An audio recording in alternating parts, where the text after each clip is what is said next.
नमस्कार। नमस्कार निर्भय जी। हम बातचीत कर रहे हैं जाने माने उपन्यासकार कमलाकांत त्रिपाठी जी के साथ। अभी जो सुप्रीम कोर्ट का एक फैसला आया है खासकर वीर सावरकर जी के मामले में, और राहुल गांधी जो कि लोकसभा में प्रतिपक्ष के नेता हैं, उनसे कहा गया है कि आगे से आप वीर सावरकर जी पर जो बोलते हैं, जिस तरह की आप बात करते हैं, आपको जानकारी कुछ भी नहीं है इतिहास के बारे में।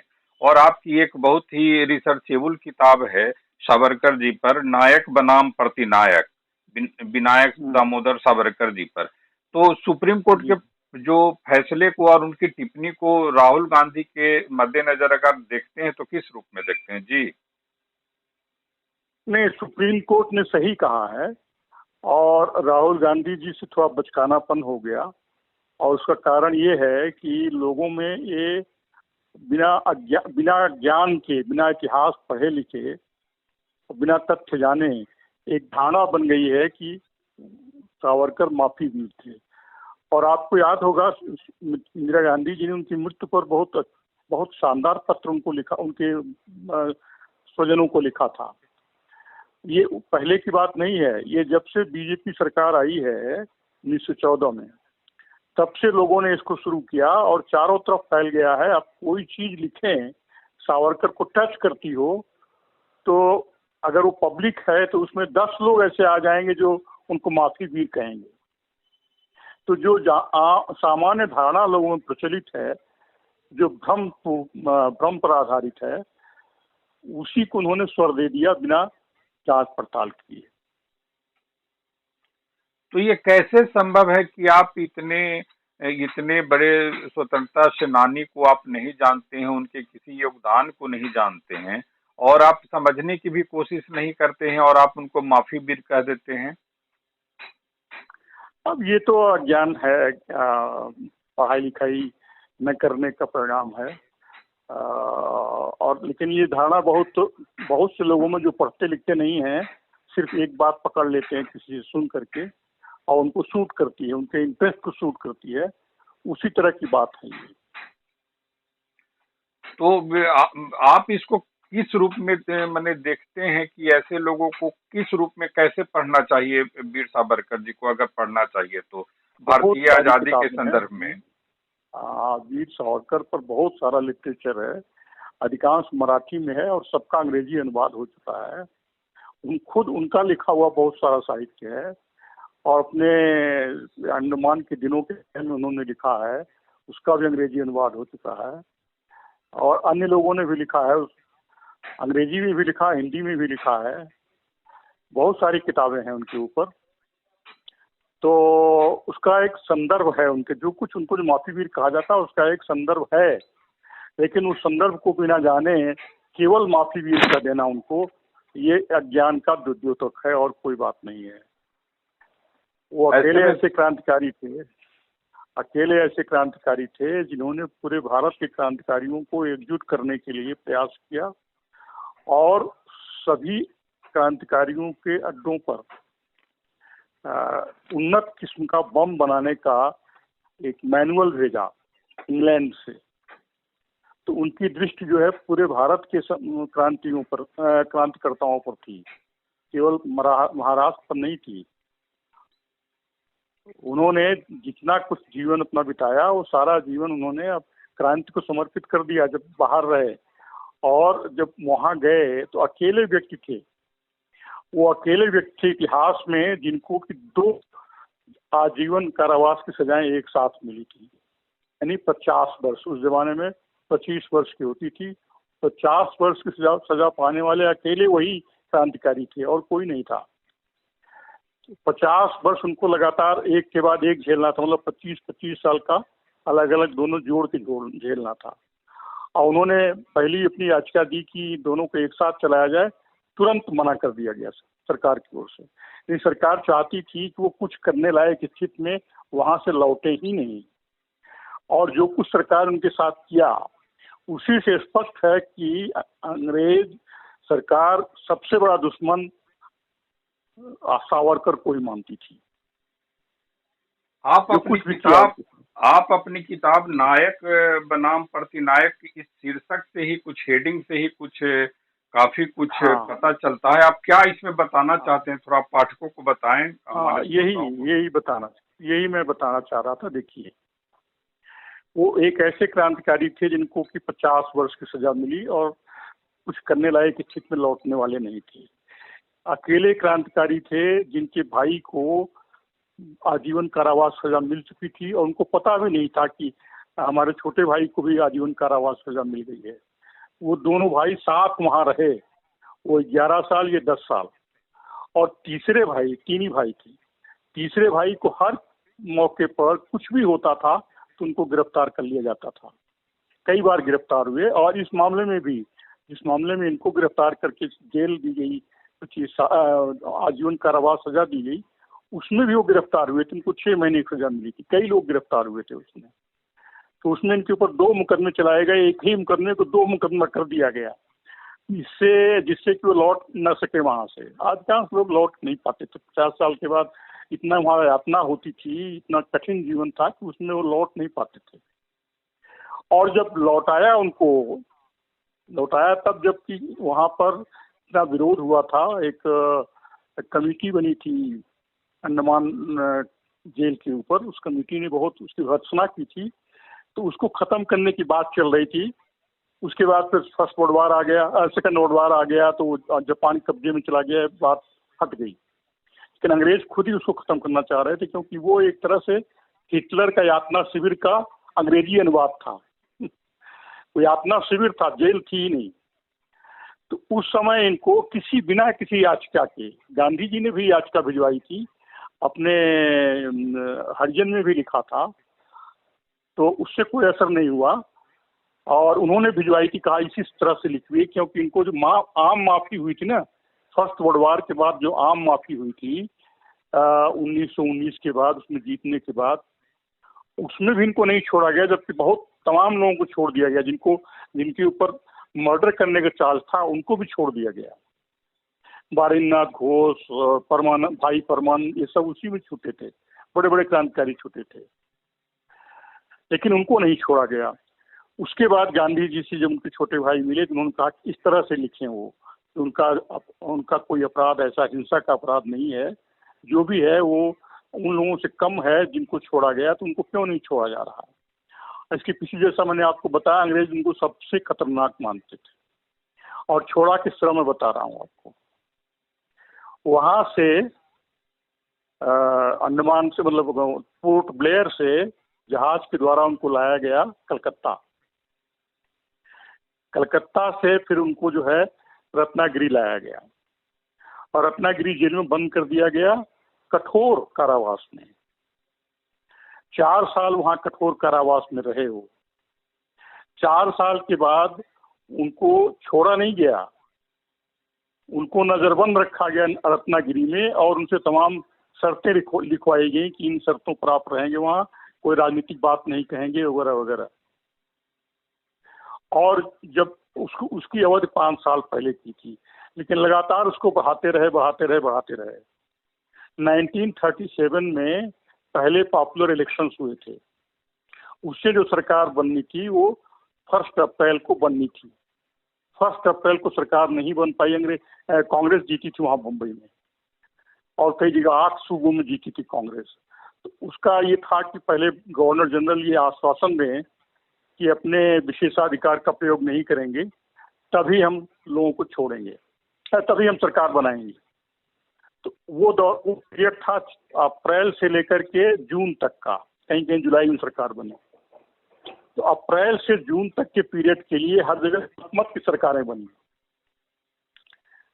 उनमें उसी अल्पमत सरकार में ये जमनालाल बजाज और एक और थे, उन लोगों ने मिलकर सरकार बनाई थी। वो जानते थे अल्पमत की सरकार है, लेकिन फिर भी बनाया उन्होंने, क्योंकि सरकार का आग्रह था कि 1935 एक्ट को 1 अप्रैल से लागू कर देना है। उस सरकार ने इनको छोड़ा, उस सरकार ने उस नजरबंदी से छोड़ा, इनको मुक्त किया पूरी तरह बिना किसी शर्त के। वो किया 10 मई 1937 को।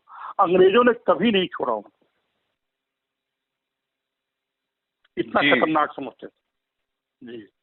तो इसी में क्या अब अगर सुप्रीम कोर्ट ने भी कहा है कि आप जिस तरह से वीर सावरकर जी को सेवक सेवक करके कहते हैं, तो उसमें तो महात्मा गांधी भी सेवक क्योंकि उसमें तो लिखना और कहना पड़ता था, ओबीडियंट हाँ सर्वेंट हाँ हाँ, आपका। नहीं वो तो बिल्कुल उसे वहाँ की लैंग्वेज थी, उस समय की लैंग्वेज थी, उस वहाँ की नहीं, उस समय की लैंग्वेज थी। गवर्नर जनरल को लिखते समय सबको योर एक्सेलेंसी लिखना पड़ता था और नीचे लिखना पड़ता था your excellency most obedient servant. और ये उनकी बात नहीं है, कम्युनिस्ट पार्टी के श्रीपाद गांगे जो है वो कानपुर कॉन्स्पिरेसी में 4 साल के सश्रम कारावास में कानपुर में बंद थे, ठीक है। तो वहां से उन्होंने 2 पिटीशन डाली थी ठीक इसी लैंग्वेज में, सिर्फ 4 साल के कारावास से मुक्ति पाने के लिए, सश्रम कारावास से। पहले तो उन्होंने डाला तो उनसे कहा गया कि अभी आपकी अपील लंबित है, पहले उसको डिसाइड हो जाने दीजिए, फिर से देखेंगे। रिजेक्ट कर दिया। फिर दोबारा जब अपील की डिसमिस हो गई तो फिर से उन्होंने डाला, फिर भी वो डिसमिस हो गई। उनके एक साथी और वो भी कम्युनिस्ट पार्टी के थे, जानते हैं, कम्युनिस्ट पार्टी वाले सब जानते हैं। उन लोगों ने ठीक उसी लैंग्वेज में माफी की पिटीशन डाली थी, सजा माफी की पिटीशन डाली थी। 4 साल की सजा, केवल इनको 50 साल की सजा मिली थी। अच्छा, उनमें सब जोड़ गांठ के कई पिटीशंस बता देते हैं इनकी। इनका असल में ध्येय ये था, बल्कि शुरू से इन लोगों की ट्रेनिंग यही थी कि जिनको जेल में नहीं रहना है, इन क्रांतिकारियों को ट्रेनिंग जेल में रहने के लिए होती ही नहीं थी। जेल से निकल भागने, तोड़ने और बाहर क्रांतिकारियों की मदद से निकल भागने, ये सारे कुछ के लिए तैयार रहते थे, मरने के लिए तैयार रहते थे किसी भी समय, किसी मुठभेड़ में या मौत की सजा में। लेकिन जेल में सड़ना इनको कभी कतई कबूल नहीं था, वो तो पूरा जीवन व्यर्थ हो गया उनका। इसके लिए इनकी ट्रेनिंग ही नहीं थी। जब जेल में गए तो शुरू में तो बहुत परेशानी हुई उनको, तो जब उनको तेल फेरना पड़ा, एक बार आत्महत्या की बात सोची उन्होंने। फिर बहुत फटकारा अपने को कि महत्वपूर्ण मशीन, इतनी शानदार बहुमूल्य मशीन तुमको मिली है, इसको तुम नष्ट करना चाहते हो, तुम हार गए इसका मतलब। फिर उन्होंने मन बनाया कि नहीं, हमको जीवित रहना है और हमको जल्दी से जल्दी यहाँ से मुक्त होना है और फिर से वही काम करना है। और देखिए, ये अंग्रेजों को जानते थे, अंग्रेज इनको जानते थे। उनकी 4 पिटीशंस गई हैं, एक तो मिलती नहीं है, 3 पिटीशंस मिलती हैं, उसमें से एक महात्मा गांधी कहने को गई थी, लेकिन उसका कोई जवाब ही नहीं दिया उन्होंने, डिसमिस, बस, कोई कारण नहीं, कुछ नहीं। और जब वहां से रत्नागिरी ले आए तो बिना किसी पिटीशन के ले आए। उसके पहले जो पिटीशन डाली गई थी उसको डिसमिस करने के बाद कोई कम्युनिकेशन नहीं हुआ और तब उनको ले आए। इतना उनको खतरनाक मानते थे, क्योंकि वो he was brain behind the revolutionary movement. वो उसके थिंक टैंक भी थे असल में। वो सावरकर साहब एक लेखक भी थे, एक वक्ता भी थे, कविताएं भी लिखते थे, साहित्यकार भी थे, नाटक भी लिखते थे। तो ऐसी प्रतिभा वाला कोई था नहीं। और तो इसीलिए उनको ध्यान में आया कि भाई ये सारी मेरी प्रतिभा यहाँ खत्म हो जाएगी। उनके भाई ने भी लिखा था वहीं, कभी कभी उन लोगों को बाद में जो है इतनी छूट दे दी गई कि आपस में पत्र व्यवहार कर सकते। उसी जेल में पत्र व्यवहार करना पड़ता था किसी वार्डर वगैरह के मार्फत। तो उन्होंने कहा कि भाई हमको तो पता नहीं था कि तुम भी, हमको तुम्हारा काम संभाले हुए थे यहाँ पर, हम सोचते थे कि तुम भारत माता वाला काम कर रहे हो, तुम आ गए, तुमको देख करके तो हमको, हमारा सारी आशाओं पानी फिर गया, मेरा सारा कष्ट जो मैं झेल रहा था उसका उत्साह ही खत्म हो गया। तब इन्होंने लिखा जो लिखा, बहुत बहुत शानदार लिखा उन्होंने। ये हमारी परीक्षा है, हम लोग लड़ते हुए आगे आ गए, हम उस जनता जिसकी लड़ रहे थे उसकी तरह हम उसके हिसाब से लड़ नहीं पाए और लड़ते लड़ते आगे आ गए। तो आगे आ गए तो उसका कोठरी ही हमारी, ये यहाँ की जो कोठरियाँ हैं, काल कोठरियों जैसी कोठरियाँ थी वहाँ की, वो सब आपने देखा भी, वो लोग जाके देखते हैं। तो ये हमारे हमारे प्लान का हिस्सा था, इसमें तो हमको आना ही था। हम हार गए इसलिए हम यहाँ आए, अगर हम जीतते तो हम कतई यहाँ न आते।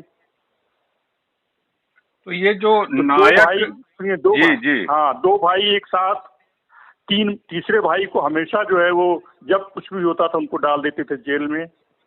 और दोनों भाइयों की सारी संपत्ति जब्त कर ली गई थी जब आदेश हुआ था ना, उनको एक लाइफ टर्म का, इनको 2 लाइफ टर्म का, तो उसी के साथ साथ ये आदेश भी हुआ था, इनकी सारी संपत्ति जब्त कर ली जाएगी। उसमें सावरकर की 27,000 रुपए की संपत्ति दर्ज की गई थी, और सावरकर के कभी उनको कुछ हेल्प करते थे उनके ससुर, जो कि एक देसी रियासत में मुलाजिम थे, एक पद पे, अच्छे पद पर थे। उनसे भी कुछ, उनकी भी कुछ संपत्ति जब्त की गई, क्योंकि उन्होंने उनकी हेल्प किया था पढ़ाई वढ़ाई में, इंग्लैंड भेजने में। तो उनके कहीं कोई चारा नहीं था। जो इनके बड़े भाई थे, उनकी पत्नी येसुबाई तो इधर उधर भटकते भटकते, कहीं उनका परिवार जो है, उनका मायका भी कोई बहुत संपन्न नहीं था, उनके आने के पहले मर गई बिना उनका मुंह देखे। और इनकी जो पत्नी थी जमुनाबाई, इनका मायका थोड़ा संपन्न था। मैंने बताया उनके पिता एक देसी रियासत में किसी अच्छे पद पर थे, तो इसलिए उनका गुजर हो गया। लेकिन उनकी बड़ी भाभी का गुजर भी नहीं हुआ। कोई भी लोग डरते थे, कुछ हेल्प करने में डरते थे कि हमको भी इम्प्लीकेट कर दिया जाएगा। और इनके जो छोटे भाई, जानते हैं उनकी मौत कैसे हुई? उनके छोटे भाई की मौत इस तरह से हुई कि वो जब गांधी जी की हत्या हुई तो चित्पावन ब्राह्मणों के खिलाफ बहुत जोरदार दंगा हुआ महाराष्ट्र में। उस दंगे में वो बीमार थे, तब भी उनको खींच कर निकाला गया और पत्थर मारा गया उनके सर पर। उसी पत्थर से उनको पक्षाघात हुआ, उनकी मृत्यु हो गई। जिस परिवार ने जितना दिया है देश के लिए, उतना किसी ने नहीं दिया। तो क्या आप इसीलिए नायक बनाम प्रतिनायक जो हेडिंग है किताब की, उसमें आप बताना चाहते हैं कि जो है दरअसल ये नायक, लेकिन इनको खलनायक बना करके पेश किया गया? जी जी जी, बिल्कुल यही बताना चाहता हूँ। क्योंकि जब मैंने लिखना शुरू किया उस समय तमाम लोग ऐसी बातें करते थे, वही खास उनकी पिटीशन को लेकर के। जब पिटीशन प्लान थी कि हमको लौटना, इसका सबूत है कि वहां पर उन्होंने और जो क्रांतिकारी थे उनको छिप करके, बुला करके, एक जगह इकट्ठा करके उनको ट्रेनिंग देते थे। क्रांतिकारी दर्शन में, क्रांतिकारी युद्ध में, क्रांतिकारी आंदोलन में उसका दर्शन पढ़ाते थे, राजनीति शास्त्र पढ़ाते थे। क्योंकि उनको उनकी जो संस्था थी अभिनव भारत में चल करके ये लोग काम करेंगे, फिर से वही काम करेंगे। और इस चीज को अंग्रेज जानते थे, इसीलिए उनको छोड़ा नहीं अंत तक। वो तो जब जेल ही खत्म करने की बात हुई तब छोड़ने की बात आई, सबको छोड़ा। आपने एक बहुत जी एक बात और है ये जो इनका चेंज हुआ थोड़ा बहुत, ये जो हिंदुत्व की ओर, उसका भी कारण अंडमान में ही है। ये लोग जब गए वहां पर, तो पहले से क्रांति, वो बंगाल के भी काफी लोग आए हुए थे।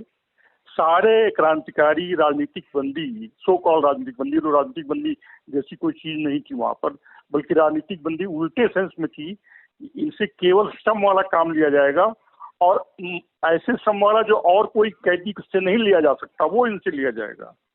और इनका कभी प्रमोशन नहीं होगा, वार्डर वगैरह कभी नहीं बनेंगे, अंत तक वही बने रहेंगे। तो ये राजनीतिक कैदी थे। पहुंचते उनके ऊपर दी काम दिया जाता, दी का बिल्ला, डेंजरस।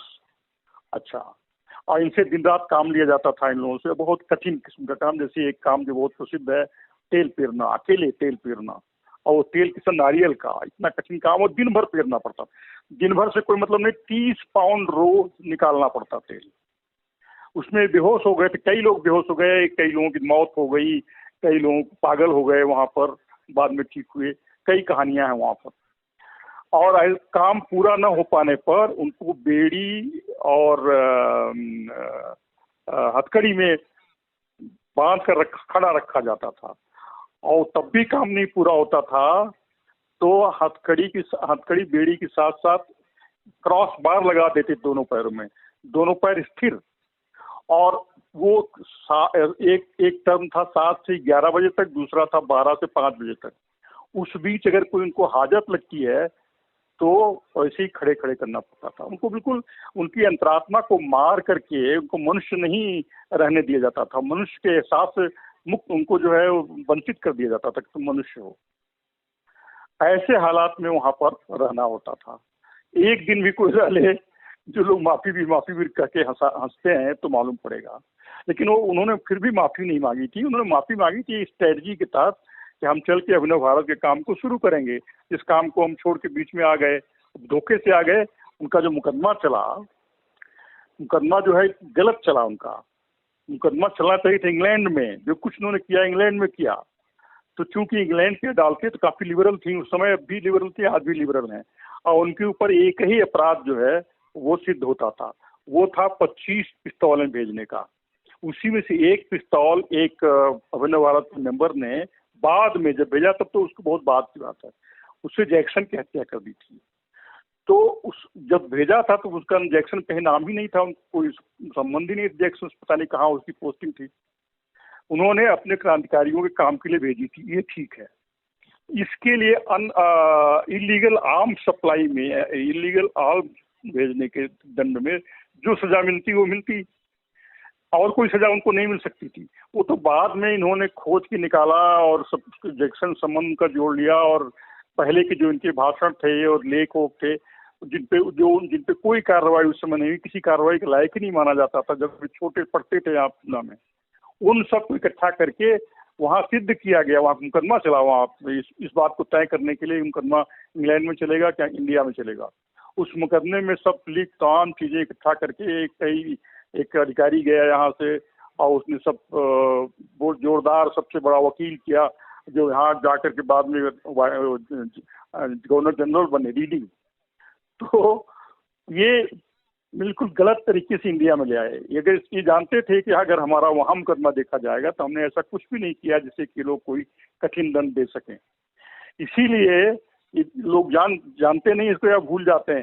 फ्रांस से वहाँ गए, जो समय ये उनका वारंट जारी हुआ उस समय फ्रांस में थे, और फ्रांस से तमाम लोगों के मना करने के बावजूद वहाँ गए, एक इस आधार पर कि जो हमारे साथी लोग हैं उनको प्रताड़ित किया जाएगा और उनका मेरे ऊपर से विश्वास खत्म हो जाएगा, और पहुंचते ही वहां पर गिरफ्तार कर लिए गए, स्टेशन पर ही गिरफ्तार कर लिए गए। तो खुद जान के गिरफ्तार हुए थे, क्योंकि उनको भरोसा था कि हमारा इंग्लैंड में चलेगा मुकदमा और हम जो कुछ होगा हम सह लेंगे। वो तो जब इंडिया आ गए उसके बाद इनके लिए स्पेशल ट्रिब्यूनल बनाई गई। सुनिए, स्पेशल ट्रिब्यूनल की ये पावर थे कि उसके खिलाफ अपील नहीं हो सकती थी। दूसरा था कि उसमें कोई जूरी नहीं हो सकता, उस समय जूरी सिस्टम था, जूरी नहीं हो सकता था, उसका अंतिम निर्णय होता था। तो उस ट्रिब्यूनल में उनके ऊपर मुकदमा चलाया गया राजद्रोह का और सम्राट के खिलाफ, उन सम्राट के खिलाफ, उनकी संप्रभुता के खिलाफ षड्यंत्र करने का। और दूसरा मुकदमा, 2 मुकदमे चले अलग अलग। दूसरा मुकदमा चला जो पूरा हो गया, तो दूसरा वाला जैक्सन की हत्या के लिए षड्यंत्र करने में। कहीं कोई भनक ही नहीं थी जब उन्होंने पिस्तौल भेजी थी, और कोई जैक्सन से कोई संबंध ही नहीं था इनका। तो एक यह भी है कि तो फिर नेहरू जी या फिर गांधी जी कैसे क्रांतिकारी थे अंग्रेजों की नजर में, जब सबसे खतरनाक क्रांतिकारी जी गांधी जी कभी इस तरह का दंड दिया गया था?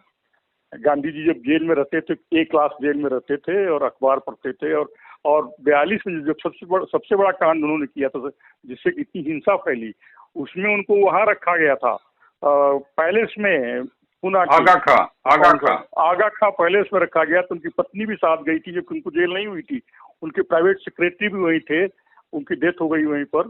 पूरा अपना ताम झाम लेके गए थे वहां से, भाषण वहां से वो जो बयान देते थे, छपता था बयान। तो इन लोगों का तो बिल्कुल दरबार लगता था जेल में, इस तरह की जेल होती थी इन लोगों की। और नेहरू जी का भी यही हो, कभी बी क्लास में थोड़े गए, हमेशा अपनी पढ़ाई लिखाई के आधार पर ए क्लास में गए, सारी किताबें वहाँ लिखी, किताबें मंगवाई, पढ़ा लिखा, जितनी किताबें उनकी सब जेल में लिखी गई। तो सावरकर जी में और गांधी और नेहरू जी में अंग्रेज अगर प्रशासक तुलना करता था तो आधार क्या रहता था कि ये लोग सहयोगी थे, उनको सत्ता चलाने में सहायक थे? सहयोगी तो न कहिए, अब जो भी कहिए, सहयोगी तो हम नहीं कहेंगे, लेकिन यह है कि इन लोगों का रास्ता ही ऐसा था ना, आंदोलन से करेंगे। जबकि सत्येंद्रनाथ सान्याल की किताब है बंदी जीवन, उसको पढ़ने लायक किताब है। उसमें उन्होंने कहा जितने भी सुधार हुए हैं सब क्रांतिकारियों के बड़े बड़े एक्शंस के ऊपर हुए हैं। सहयोग, ये जो इनका सहयोग आंदोलन था उससे कुछ नहीं हुआ, बल्कि नुकसान ही हुआ, उससे डिले ही हुआ। जितने सुधार हुए 1909 का सुधार हुआ है, जो 1937 का हुआ है, जो 1920 का हुआ है, नहीं हाँ 19 का, फिर उसके बाद 19 का, दो हैं, 9 का, 19 का और 37 का। वो सब बड़ी बड़ी, आपको याद होगा सूरज सेन ने जो आक्रमण किया था वहां पर चटगांव के कारण, वो शस्त्रागार पर, मास्टर द सूरज की बात। हाँ, तो ये सारी घटनाएं बड़ी बड़ी घटनाएं, जो फिर जो मानिक तल्ला कांड हुआ था, उसके बाद ही जितने सुधार हुए सब सुधार हुए, गांधी जी करने से कुछ हुआ नहीं। तो ये जब और हुआ कब, हुआ भी कब, ठीक है, तब तक क्रांतिकारी जो है वो करीब करीब खत्म हो चुके थे। हुआ तो सेकेंड वर्ल्ड वॉर के एंड के बाद सारी जगहों पे हो गया, यही क्यों हुआ? अंग्रेज इस काबिल रही नहीं गए थे अपना उपनिवेश चला सकें, सारे उपनिवेश छोड़ दिए, उपनिवेश युग का ही खत्म हो गया। फ्रांस ने छोड़ दिया, हॉलैंड ने अपने सारे उपनिवेश छोड़ दिए। अरे ये तो जो है मार्शल एड वहां से आती थी, इंग्लैंड से, तो खाना खाते थे राशनिंग से, ब्रेड और बटर मिलता था इनको, सारा इनका इंडस्ट्रियल बेस खत्म हो गया था। मिलिट्री में कुछ जवान रह ही नहीं गए थे, न नौजवान ऐसे थे जिनको भर्ती कर सकें। और वहां पर विद्रोह हो चुका था, नेवी विद्रोह हो चुका था। नेवी विद्रोह के पीछे सुभाष चंद्र बोस की आजाद हिंद फौज की भावना का हाथ था।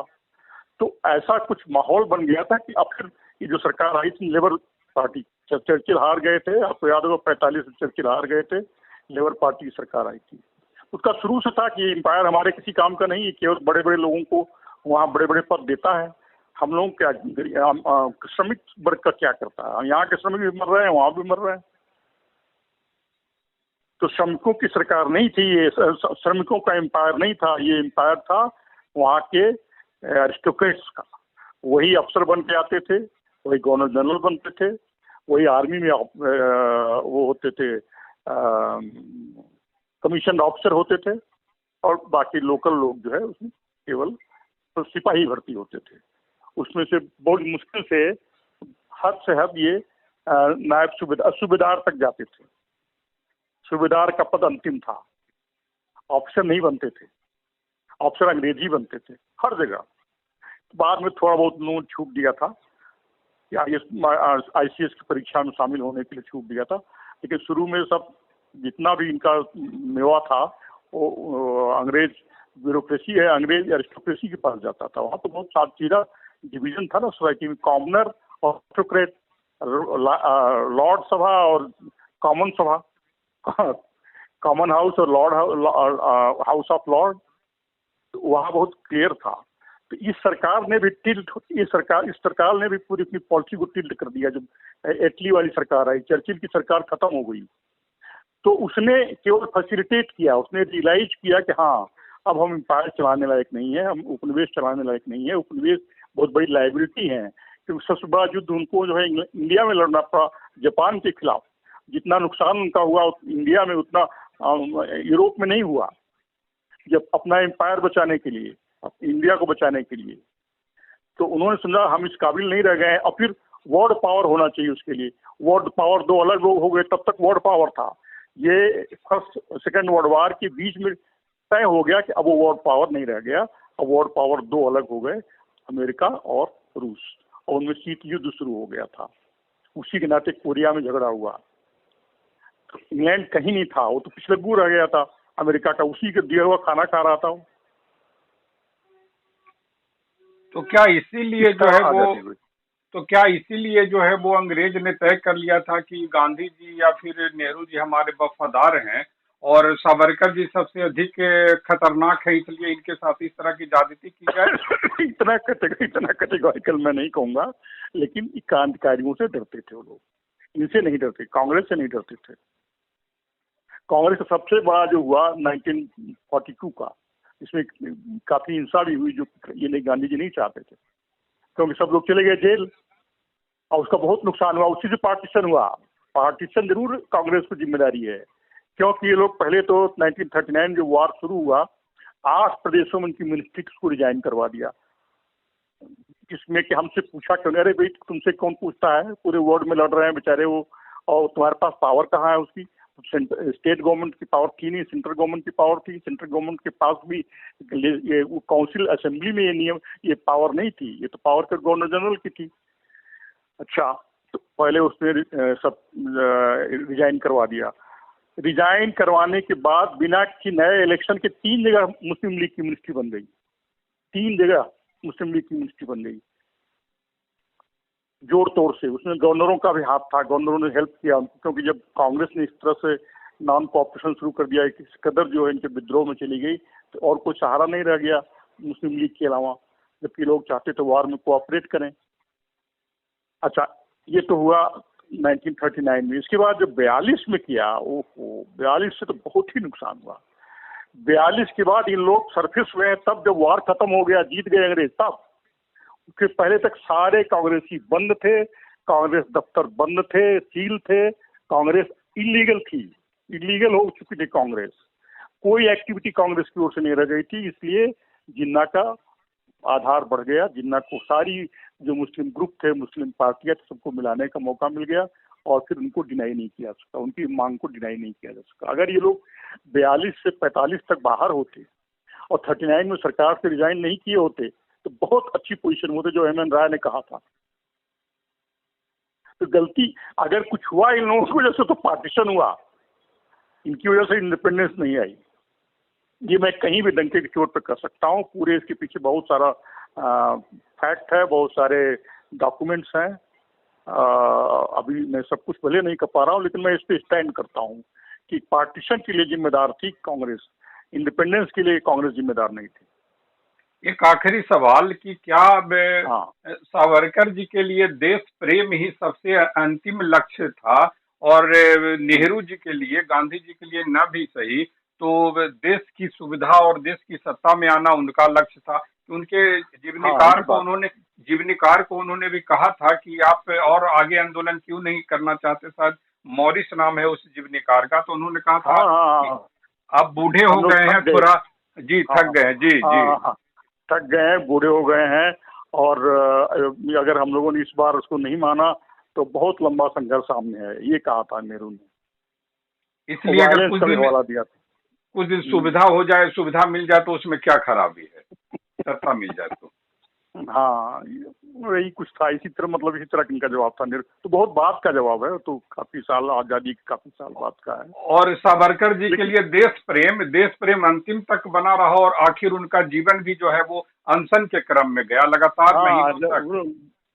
जब उन्होंने कहा कि जब उन्होंने महसूस कर लिया कि अब हमारा, हमने जो कुछ करना था कर लिया, अब आगे हमें कुछ करना नहीं है, देश आज़ाद हो गया, और एक हिस्सा आज़ाद नहीं हुआ, उसको आज़ाद नहीं मानते थे वो, जो पाकिस्तान में गया था, अखंड भारत को चाहते थे वो हमारे से, हम लोग बूढ़े हो गए, अब नहीं हो पाएगा। तो उन्होंने कहा अब हम, निरर्थक है मेरा जीवन, और उन्होंने उपवास शुरू कर दिया, चाय लेना भी बंद कर, दवा लेना भी बंद कर दिया।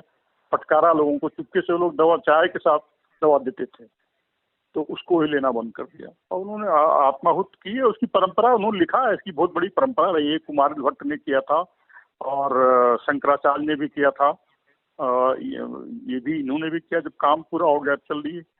अच्छा सुनिए, एक चीज और लोग नहीं जानते हैं कि जब छूटे उसके बाद इन्होंने पूरा जीवन छूतोद्धार को, अनटचेबिलिटी को समाप्त करने को, और ऐसे बातचीत में नहीं, सर्वजात सहभोज का आंदोलन चलाया था। जहां भी जाते थे पहला काम ये करते थे कि सभी जातियों के साथ एक साथ मिलकर के बैठ करके भोजन करते थे। बहुत विरोध हुआ था इसका, बहुत विरोध हुआ था। मंदिर बनवाया, पावन मंदिर रत्नागिरी के पास, और उसमें केवल दलित को पुजारी रखा था, दलित ही सारा काम देखते थे, वही प्रसाद बांटते थे, वही प्रसाद बनाते थे।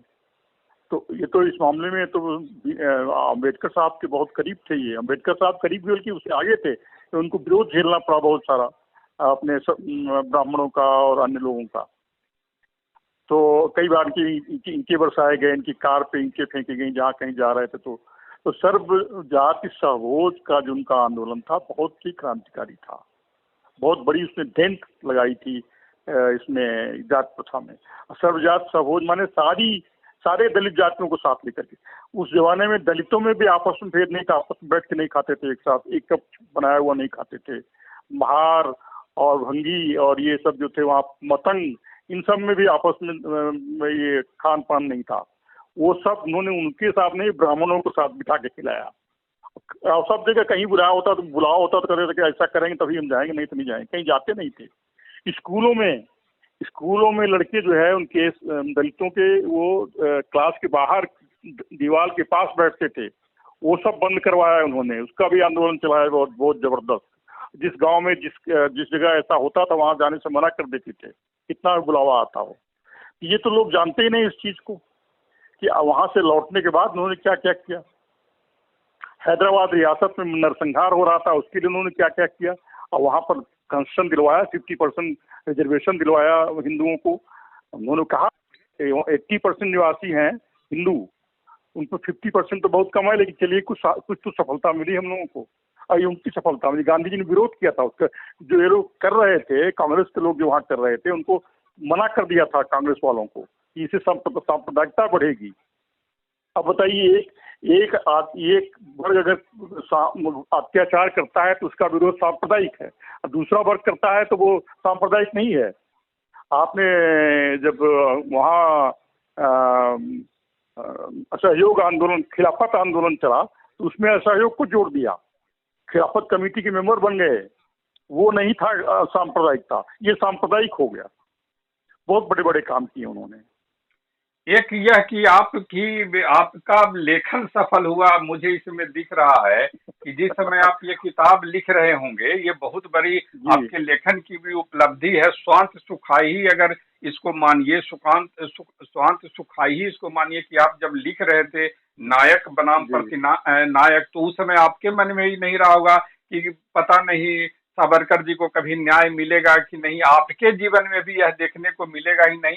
लेकिन आपकी किताब की सार्थकता हुई कि सुप्रीम कोर्ट आपके लेखन के बाद, आपकी किताब आने के कुछ महीने के बाद ही यह फैसला पर पहुंचा। वो सबसे अंतिम निर्णायक फैसला हुआ। अब कोई बुद्धिजीवी, कोई लेखक, कोई भी यह कहने का अधिकारी नहीं होगा, क्योंकि सुप्रीम कोर्ट का निर्देश है कि अब हम स्वतः संज्ञान लेते हुए ऐसे लोगों के खिलाफ एक्शन लेंगे। जी जी जी जी जी। अरे उस बहादुर आदमी क्या है, लोग मुकाबला करेंगे। समुद्र में कूद पड़ा वहाँ फ्रांस में, समुद्र में कूद पड़ा, तैरता हुआ बाहर निकल, जब गोली चल रही थी ऊपर, जब गोली करीब आती थी तो वो सर झुका लेता था, पानी में कर लेता था। कि क्या करेंगे उसका मुकाबला, जबकि वो मामला जो है वहाँ था, इंटरनेशनल कोर्ट में पेंडिंग था। फ्रांस में इनके लोग थे, फ्रांस में ले गए थे, फ्रांस वालों ने उस मामले पे ले गए थे इंटरनेशनल कोर्ट में। ये गलत आपने वहाँ दोबारा पकड़ा है, तो हमारी क्रिटेरी है। सिर्फ क्योंकि एक सिपाही ने मना नहीं किया इसलिए हमारे सिपाही ने मना, सिपाही थोड़े अधिकारी होता उसका। इन्होंने सिपाही से पूछा, उस सबसे करीब मजिस्ट्रेट के पास चलो, जब किनारे पहुंचे और वो नालायक जो देखता रह गया, तब तक ये लोग पहुंच गए। ये लोग बोट से उतरे हैं, तो पहुंच गए वहां पर, गला करके उठा लाए। लेकिन वो जितनी प्रोसीडिंग यहाँ चली, सब जुडिस थी, वो चल ही नहीं सकती थी जब तक इंटरनेशनल कोर्ट डिसाइड नहीं कर गए। दोनों साथ साथ चले, इंटरनेशनल कोर्ट में अलग चल रहा था, यहाँ अलग चल रहा था। और सुनिए, ठीक से पैरवी न करने के लिए इंटरनेशनल कोर्ट में फ्रांस के प्रधानमंत्री को इस्तीफा देना पड़ा। और जबकि वो डिसीजन जो है वो मेरिट पर नहीं था, टेक्निकल ग्राउंड पर था कि हाँ, उन्होंने कहा फ्रांस की जमीन से गिरफ्तारी गलत हुई। लेकिन वो जो कांस्टेबल था वहां पर, वो कांस्टेबल ने चूंकि सहमत बता दिया, जाहिर कर दिया, इसलिए वो टेक्निकली वैध हो गई। आप समझ रहे हैं ना, वो कांस्टेबल डिसाइड करने वाला हो गया वहां पर।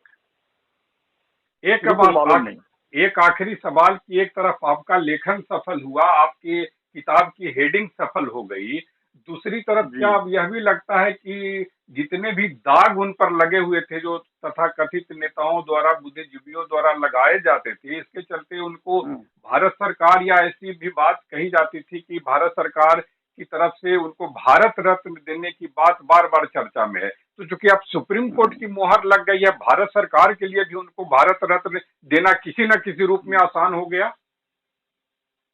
अब ये तो ये राजनीति का मामला है, पहले तो कोई देने वाले तैयार हो तब ना, क्योंकि ये भी पूरी तरह मानते नहीं। देखिए आपको सीधी बात बताएं, वो जात पात नहीं मानते थे, ईश्वर को नहीं मानते थे, वो गेयवादी थे, एग्नोस्टिक थे, डिक्लेयर्ड एग्नोस्टिक थे। उन्होंने कहा था कि राम नाम जपने से आज़ादी वो किसी युद्ध में विजय नहीं मिलती है। वैसे आपके जो उन्होंने मुसलमानों से कहा था कि आपके मौलवी जो ये कहते हैं कि अल्लाह के नाम से लड़ा गया युद्ध जो है जीत जाए, कहीं नहीं होता ऐसा। ताकत से जीतता है, मशीनरी से जीतता है। नहीं तो आप क्यों हरा दिए गए, मुगल साम्राज्य क्यों ध्वस्त हो गया अंग्रेजों के द्वारा? ताकत और मशीनरी। बहुत रेशनलिस्ट आदमी थे भाई, बहुत रेशनलिस्ट थे। इसीलिए गांधी जी से बहुत खफा रहते थे वो। गांधी जी जो लंगोटी वोटी पहन के लोगों को बरगलाते थे, वही जो यहाँ की कमजोरियां थी उन्हीं का दोहन करते थे, अंधविश्वास का दोहन करते थे। उनको अंतरात्मा की आवाज सुनाई, अभी वो तो मसीहा थे ना, उनको ईश्वर की आवाज सुनाई जाती थी। गांधी जी ने कहा, चौरी चौरा हुआ, तीसरी बार मुझे ईश्वर ने वार्न किया। हर बार जो कोई निर्णय लेते थे किसी युक्त के अगेंस्ट, तो वो ईश्वर की अंतरात्मा की आवाज उनसे बोलती थी। ये सब पंथी उनको वो बिल्कुल पसंद नहीं थी। आडम्बर था सब। एक आखिरी बस इसी से जुड़ा हुआ सवाल, सुप्रीम कोर्ट के फैसले के बाद अब किन किन किन पर ये असर हुआ कि सावरकर जी के खिलाफ जब भी कुछ बोले सोच समझ के बोले? मेन तो यही जो अपोजिशन पार्टीज हैं, जो जो आक्रांत हैं बीजेपी से, वो बीजेपी से आक्रांत होने के नाते इसको बढ़ावा देते हैं। इसके पहले ऐसा नहीं था। आपका याद करिए अपने हम लोगों के जीवन में, जवानी वगैरह के दिनों में ऐसा नहीं था। इधर शुरू हुआ है ये, वो भी मुगालते में कि ये सब लोग फॉलोअर हैं उनके। बिल्कुल फॉलोअर नहीं है। हाँ, पुराणों को बिल्कुल मानते थे वो वेदों को तो मानते थे, लेकिन पुराणों को बिल्कुल नहीं मानते थे। पुराणों कथाओं को बिल्कुल नहीं मानते थे वो। चलिए ठीक है। बातचीत के लिए बहुत बहुत आभार। नमस्कार। धन्यवाद। नमस्कार।